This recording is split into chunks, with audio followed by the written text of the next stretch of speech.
Ya, Assalamualaikum warahmatullahi wabarakatuh. Berjumpa kembali di mata kuliah Statistika Probabilistik. Di pertemuan sebelumnya kita sudah membahas tentang dasar-dasar dari probabilitas atau peluang dan bagaimana beberapa pendekatan dalam mempelajari probabilitas. Nah, di pertemuan kali ini kita akan membahas satu materi lanjutannya, yaitu adalah tentang probabilitas kejadian majemuk. Oke, di sini ada satu kata kalimat tambahan, yaitu kejadian majemuk, sehingga kita bisa membayangkan bahwa peristiwa yang terjadi itu lebih dari satu, ya, karena di sini adalah majemuk. Oke, kita mulai dari pengertian awal terlebih dahulu. Apa sebetulnya probabilitas kejadian majemuk itu? Nah, jadi apabila ada satu kejadian, ya, apabila ada satu kejadian atau percobaan yang terdiri dari lebih dari satu kali, di sini sudah diberikan penekanan, ya, lebih dari satu kali sehingga menghasilkan kejadian baru, maka kejadian baru itu disebut kejadian majemuk. Oke, jadi jika ada percobaan, catatannya adalah percobaan atau kejadian, ya, atau peristiwa yang catatannya adalah lebih dari satu kali, ya, maka dia akan menghasilkan suatu kejadian baru yang disebut dengan kejadian majemuk. Oke. Nah, jadi intinya adalah jika di pertemuan-pertemuan sebelumnya kita membahas sebuah probabilitas yang hanya satu kejadian, nah, kalau satu peristiwa, nah, di kejadian majemuk ini kita akan menemukan tidak lagi satu peristiwa, tapi minimal dua peristiwa. Oke, untuk mempelajari probabilitas majemuk ini, maka terlebih dahulu kita akan mengingat kembali atau mereview kembali tentang teori himpunan. Kenapa? Karena di dalam peluang itu erat sekali dengan teori himpunan. Jadi antara teori himpunan dengan teori peluang itu mempunyai keterkaitan.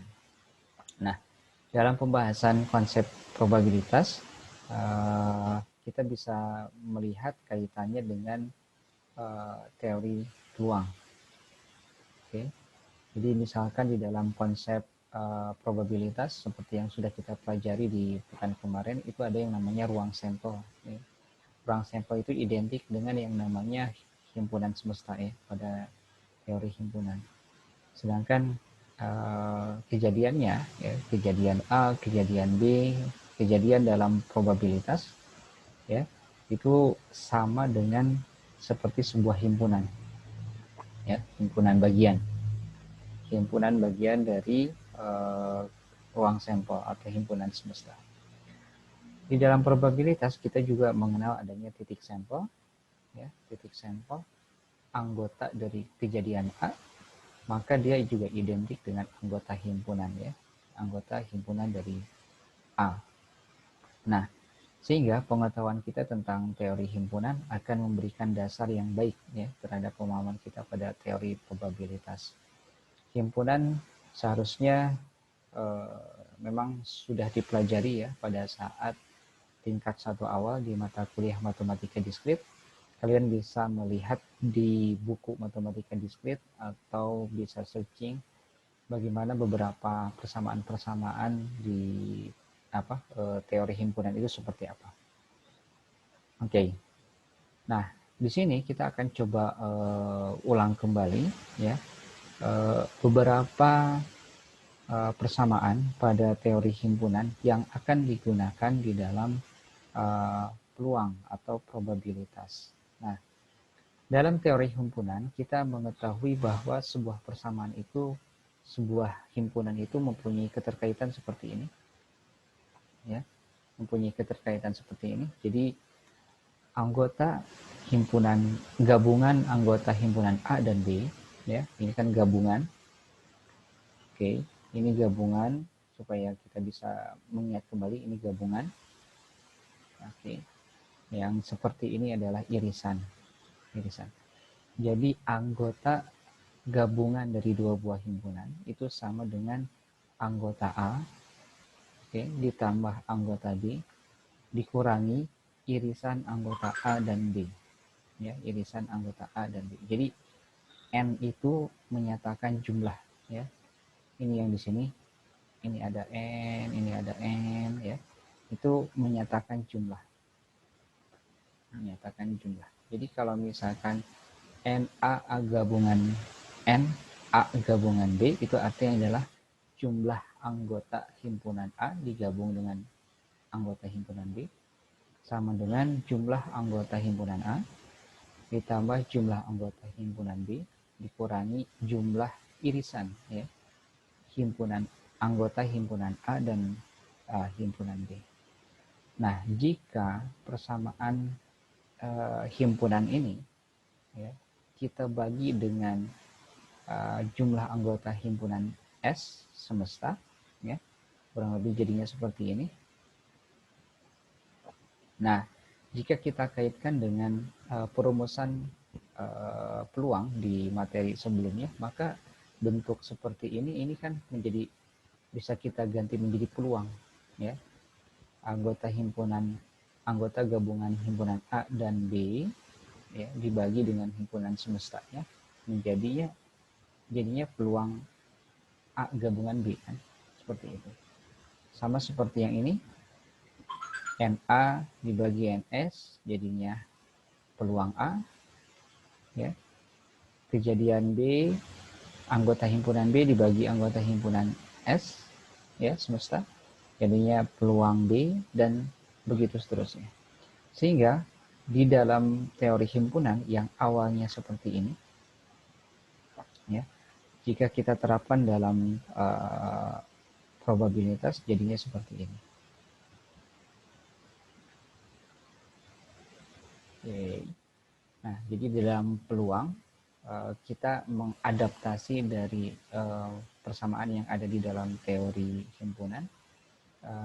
Jadi kurang lebih peluang himpunan A, ya, peluang anggota himpunan A digabung dengan B, ya, adalah peluang A ditambah peluang B dikurangi peluang irisan A dan B. Oke. Jadi kalau diperjelas, ya, peluang A irisan B itu merupakan probabilitas yang muncul pada kejadian A dan pada kejadian B, ya, yang kejadiannya terjadi secara bersamaan, atau boleh dibilang peluang anggota A beririsan dengan anggota B itu disebut sebagai joint probability. Oke, itu adalah keterkaitan antara teori himpunan dengan teori peluang, ya, keterkaitannya. Nah, untuk selanjutnya tentu kita akan menggunakan persamaan yang ini, ya.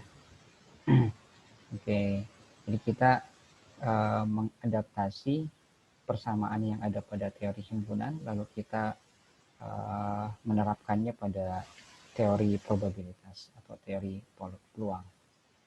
Sehingga selanjutnya kita akan menggunakan persamaan yang ini.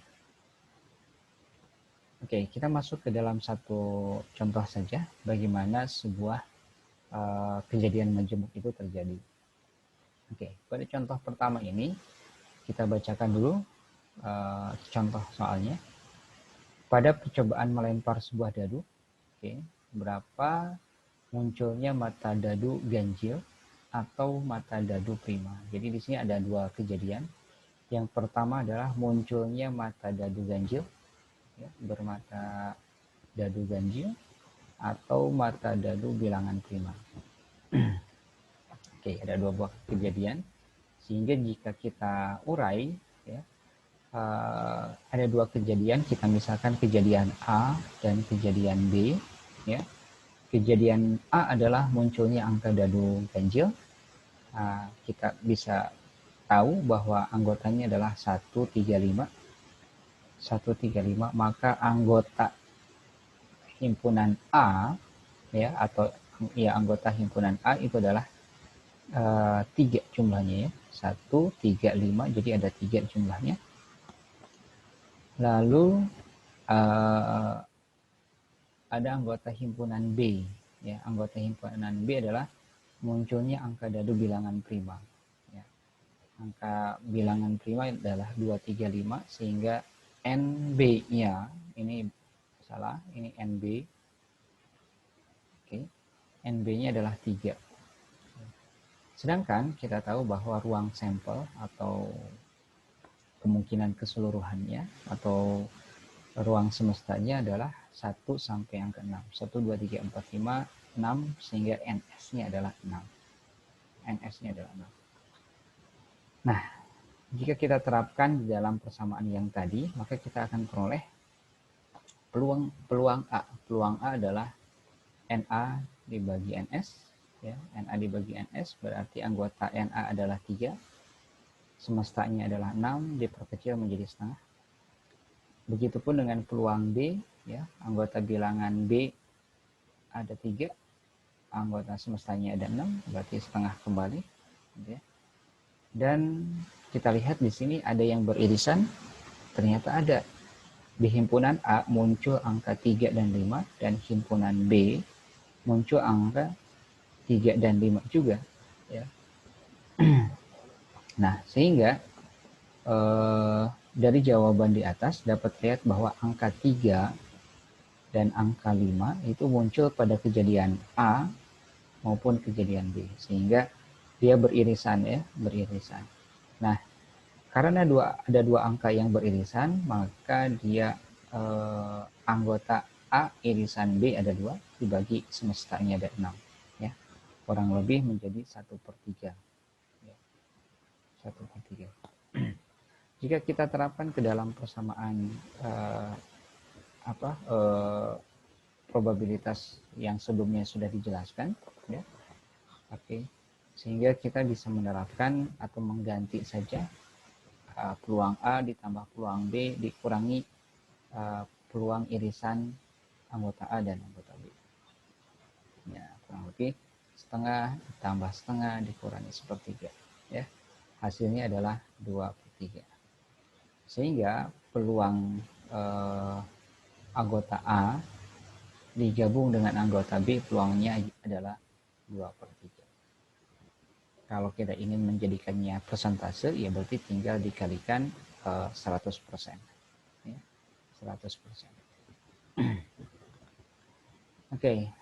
Nah, kita bisa menyimpulkan bahwa sehingga kita dapat menyebutkan munculnya mata dadu ganjil atau ya mata dadu bilangan prima adalah sekitar 2/3, ya 2/3 ya, nanti bisa diubah ke persentase. Oke, selanjutnya di dalam kejadian menjemuk, ya di dalam kejadian menjemuk kita bisa membaginya menjadi beberapa tipe kejadian. Ya, yang pertama ada yang namanya kejadian saling lepas, ada juga yang namanya kejadian saling bebas. Nah ini beda-beda dikit ya. Jadi kita harus paham sebuah kejadian itu masuknya adalah saling lepaskah atau saling bebas. Gitu ya. Saling lepas atau saling bebas. Jadi kalau yang di contoh sebelumnya, yang ini dia tidak saling lepas maupun tidak saling bebas ya. Ini kan ada saling lepas, ada saling bebas. Sebetulnya ada satu kejadian lagi ya, kejadian yang tidak saling lepas dan tidak saling bebas ya. Contohnya adalah di contoh yang sebelumnya ya. Yang contoh yang ini adalah kejadian yang tidak saling bebas dan tidak saling lepas. Nah, di slide selanjutnya kita akan membahas dua jenis yang lainnya ya, kejadian saling lepas dan saling bebas. Kita bahas terlebih dahulu kejadian saling lepas. Ya. Oke. Kejadian saling lepas mungkin bisa dilihat dari penjelasan yang ada di gambar ya. penjelasan yang ada di gambar. Ini yang terjadi di kasus sebelumnya, di soal sebelumnya, kejadian tidak saling lepas, di mana di setiap anggota kejadian A dan kejadian B itu ada yang beririsan. Oke, tadi ada bilangan prima dan bilangan ganjil itu beririsannya di angka 3 dan 5 ya. Angka 3 dan 5. Itu di kejadian yang tadi. Nah, sedangkan di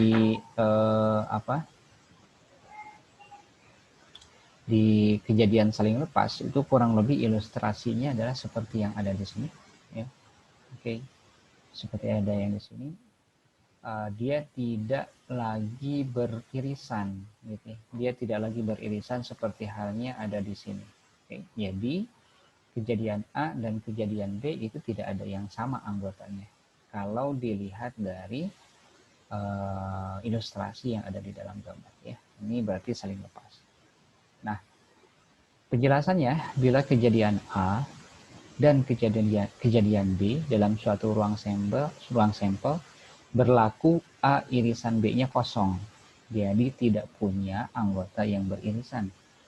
Maka kejadian tersebut disebut kejadian saling lepas, atau kata lainnya saling bertentangan, atau kata lainnya saling terpisah, atau juga disebut mutually eksklusif. Ya. Mutually eksklusif. Nah, sehingga kalau kita terapkan di dalam persamaan yang tadi, kita bisa menebak bahwa A irisan B-nya 0. Ya. Nah, karena A irisan B-nya 0, maka dapat diartikan tidak ada anggota yang sama ya antara kejadian A dan kejadian B. Sehingga peluang A irisan B-nya menjadi 0 pula. Nah, persamaan yang tadi dikurangi P A irisan B gitu kan, awalnya seperti itu, awalnya seperti ini, tapi karena tidak ada yang beririsan sehingga 0, maka persamaannya cukup menjadi seperti ini.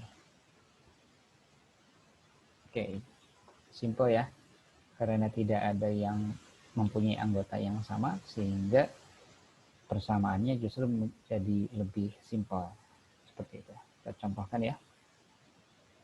Oke, contoh ada dua buah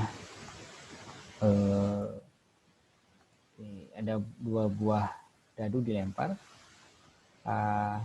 Pertanyaannya, tentukan probabilitas dari muncul jumlah mata dadu 8 dan jumlah mata dadu 10. Oke, probabilitas muncul jumlah mata dadu 8 dan jumlah mata dadu 10. Nah, kalau kita urai, misalkan ini adalah kejadian A ya, jumlah mata dadu 8, lalu jumlah mata dadu 10 kejadian B. Jadi munculnya angka dadu jumlahnya 8 kan kita bisa urai. Ada 17, 26, 35, 44 dan seterusnya. Ya, kalau dihitung MA-nya ada 7. 1, 2, 3, 4, 5, 6, 7. Maka jumlah anggota A, ya, kejadian A adalah 7. Lalu yang B. Yang B itu adalah munculnya angka dadu jumlah 10.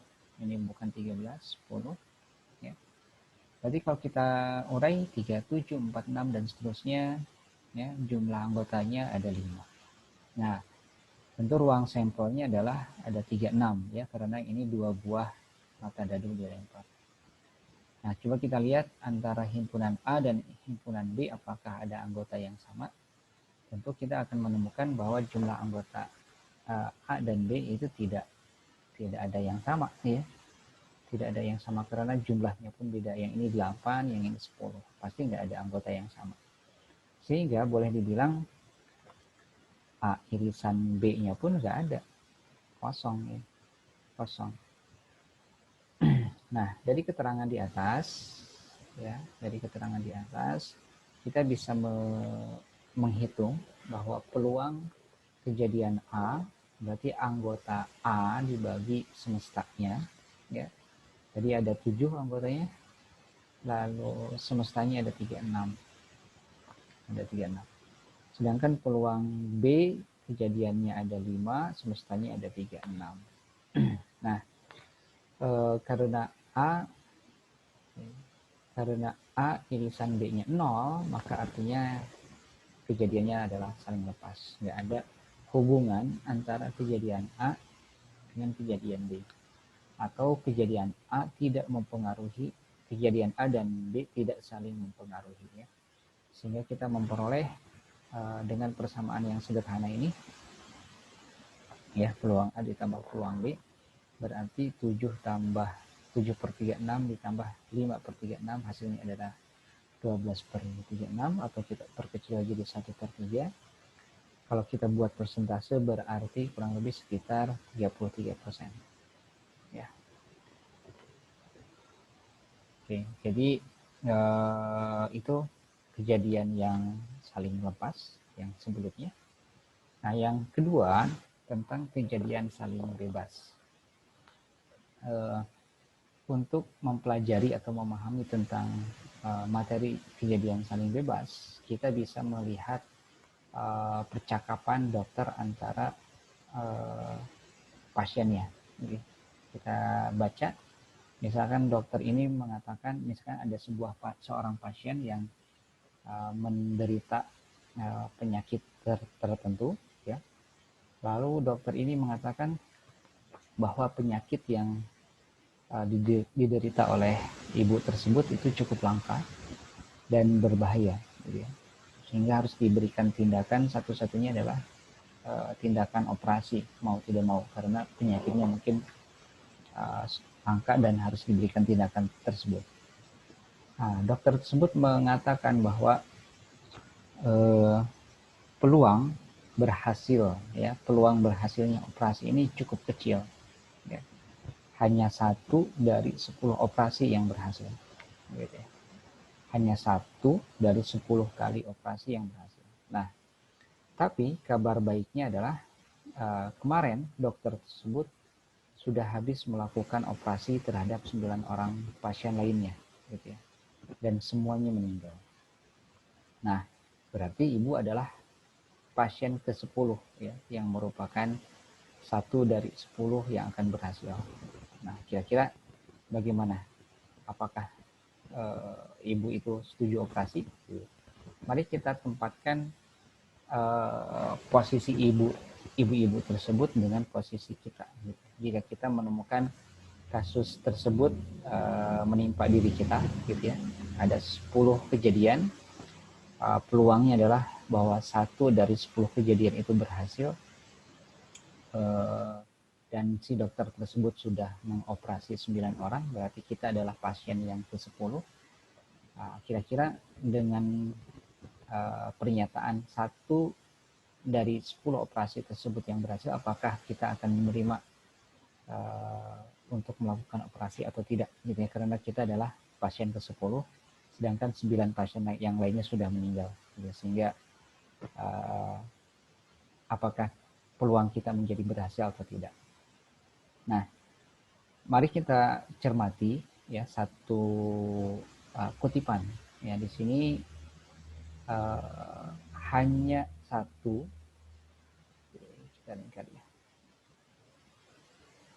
hanya 1 dari 10 operasi yang berhasil, hanya 1 dari 10 operasi yang berhasil, yang artinya probabilitas keberhasilan dari setiap operasi itu adalah hanya 1/10,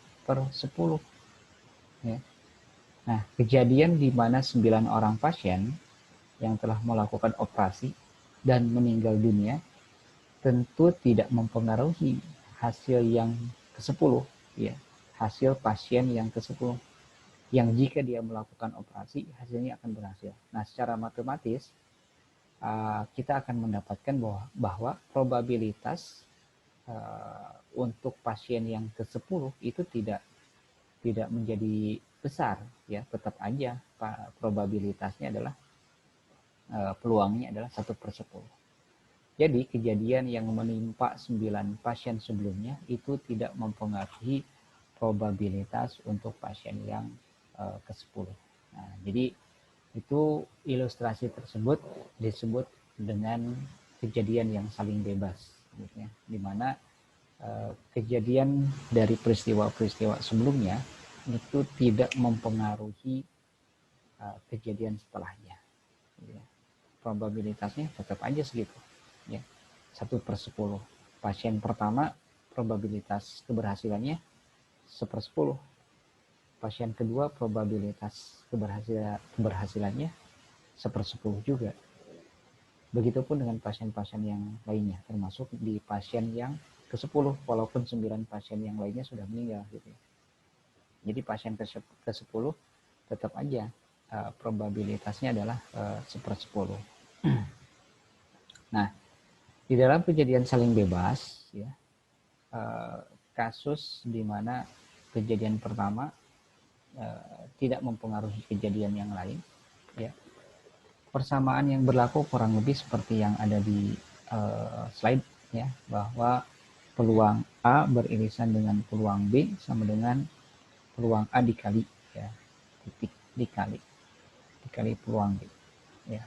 Maka secara otomatis juga jika ya, kejadiannya tidak saling bebas, maka dia tidak sama dengan gitu ya. Ini kejadian yang saling bebas, ini kejadian yang tidak saling bebas. Oke, kita lihat contohnya. Oke, 2 buah dadu dilempar secara bersamaan. Berapakah peluang munculnya bilangan prima pada dadu pertama dan munculnya bilangan genap pada dadu kedua? Nah, ini tentu dia nggak saling mempengaruhi, ya, kejadian pertama dengan kejadian kedua nggak saling mempengaruhi. Ini juga terjadi di peristiwa tidak saling peristiwa saling lepas. Ini juga saling lepas, ya. Jadi bisa saja dalam satu peristiwa dia kejadiannya saling lepas dan juga saling bebas gitu. Contohnya yang ini. Oke, kita lihat di sini ada kejadian, kita misalkan kejadian A, munculnya bilangan prima pada dadu pertama, ya, dia anggotanya 235, lalu munculnya bilangan genap, berarti anggotanya 246. Nah, coba perhatikan, kalau di kejadian saling lepas itu berarti nggak ada yang beririsan, ya. Tapi kalau kejadian saling bebas itu dia masih ada yang beririsan, ya. Masih ada yang beririsan. Oke, ruang sampel kejadian A 6, ruang sampel kejadian B sama juga 6, ya.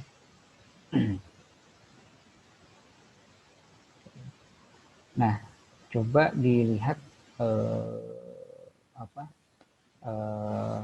konteksnya, ya, kalimatnya, ya, supaya kita nggak salah paham, nggak gagal paham. Coba, berapakah peluang munculnya bilangan prima pada dadu pertama? Jadi di sini ada pada dadu pertama, lalu munculnya bilangan genap pada dadu kedua. Jadi ya, yang satu kejadiannya pada dadu pertama, yang satunya lagi kejadiannya pada dadu kedua. Jadi apa yang terjadi di dadu pertama pasti nggak akan mempengaruhi kejadian di dadu kedua, seperti itu. Jadi walaupun di sini ada angka yang sama, 2, ya, tapi kejadiannya beda. Yang 2 angka pertama itu, yang dua yang pertama ini adalah kejadian di dadu pertama, sedangkan yang ini adalah kejadian di dadu kedua, gitu ya. Jadi masing-masing sebetulnya kejadiannya. Nah, jadi peluang A adalah 3/6, peluang B adalah sama 3/6 juga.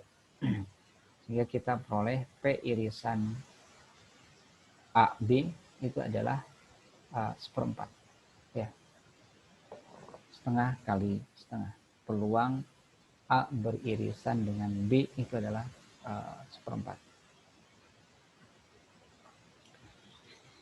Oke.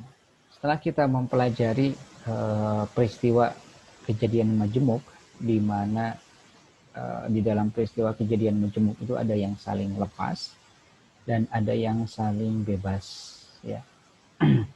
Saling lepas, saling bebas, atau ada juga yang pertama tadi dicontohkan adalah peristiwa yang tidak saling lepas dan juga tidak saling bebas, gitu ya. Nah, di uh, tambahan dari materi kejadian menjemuk, ya, terkadang kita mendapatkan sebuah kejadian terjadi, tetapi dia mempunyai syarat, gitu ya, mempunyai syarat.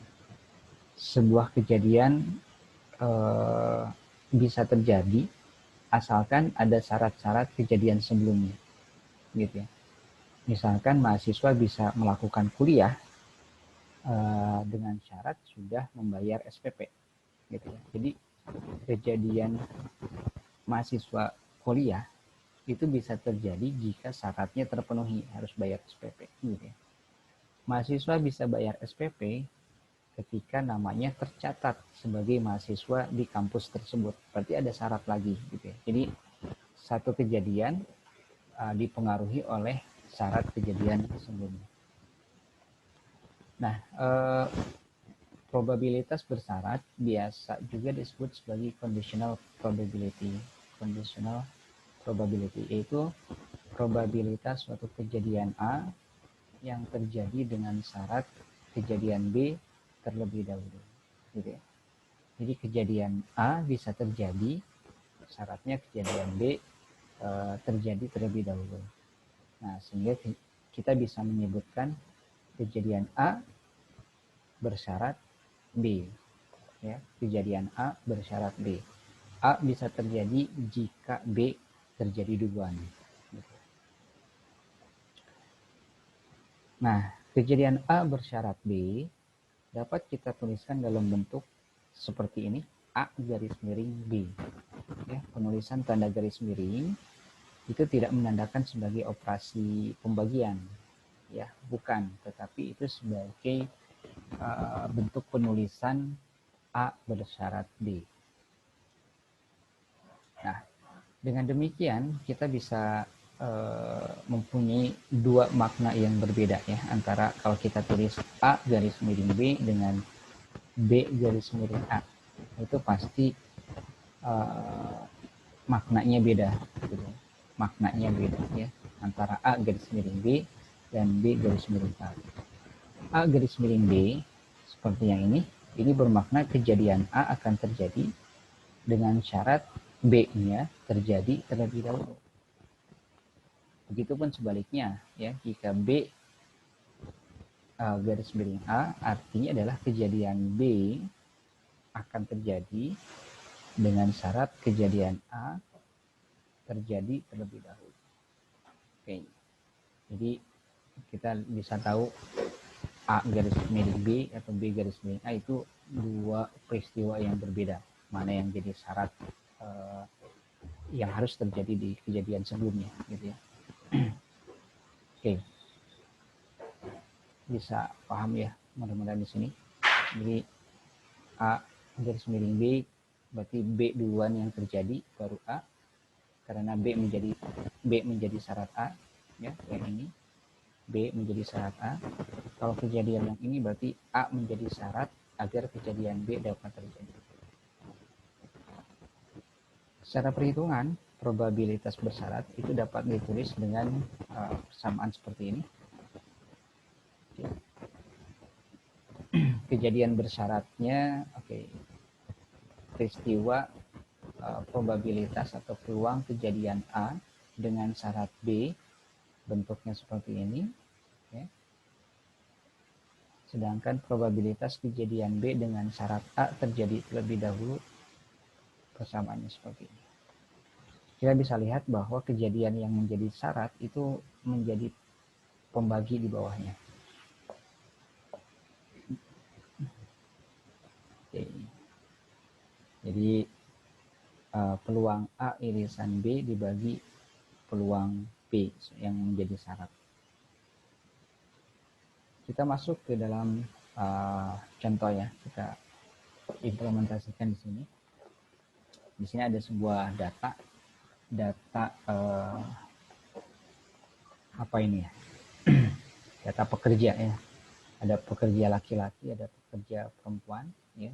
Di sana juga dibagi lagi, ada pekerja yang lulusan S1 dan lulusan D3 gitu ya. Nah, diberikan data pekerja sesuai dengan jenjang pendidikan dan jenis kelamin pada suatu perusahaan yang ditunjukkan pada tabel.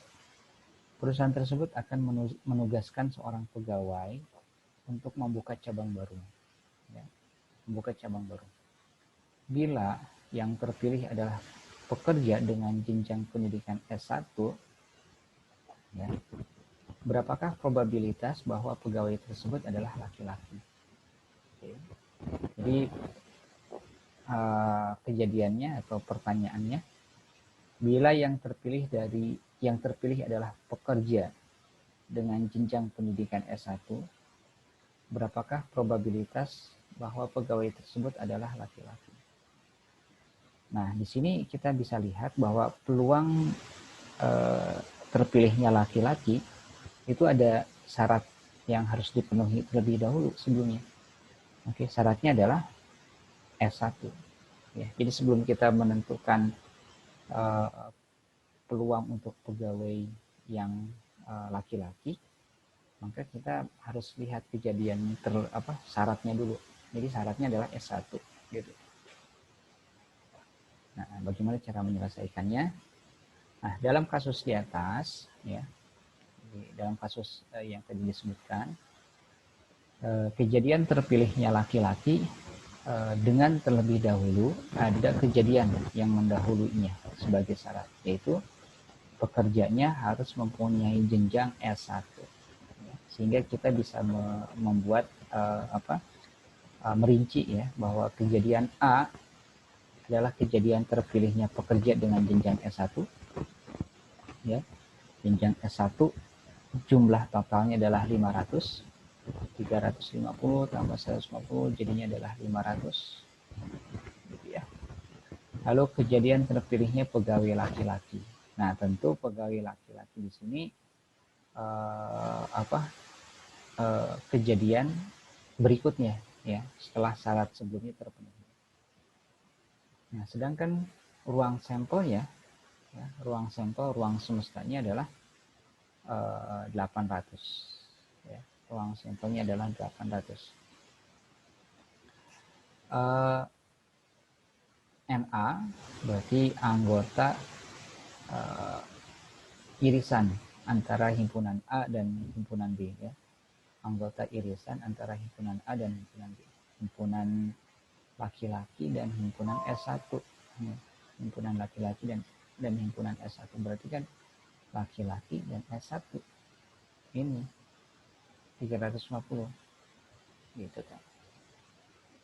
Nah, kalau kita terapkan di dalam persamaan yang sudah disebutkan sebelumnya ya, tentang kejadian bersyarat, maka kita bisa menemukan anggota irisan A dan B adalah tadi 350 ya, yang laki-laki kan dari sini dibagi semestanya 800. Oke, 800 itu diambil dari sini. Maka kejadian A hasilnya adalah 500 per 800. Oh, sorry. Ini adalah peluang A beririsan dengan B. Kalau ini peluang A-nya ya. Kalau peluang A-nya berarti 500 per 800. Ya, peluang A kan yang ini. Yang kejadian 500. Oke, dari sini. Ya. Sehingga peluang kejadian B dengan syarat A, peluang kejadian B dengan syarat A adalah PB irisan A dibagi PA ya. PA kurang lebih hasilnya adalah 350 per 800, 500 per 800 ya. Kalau diselesaikan kurang lebih 7 per 10, 7 per 10 itu adalah 0,7, 0,7 itu adalah 70%. Begitu. Jadi terpilihnya pegawai laki-laki dengan jenjang S1 kurang lebih peluangnya 70%. Jadi peluangnya cukup besar seorang laki-laki yang S1 dapat dipilih menjadi kepala cabang ya, kepala cabang baru sekitar 70%.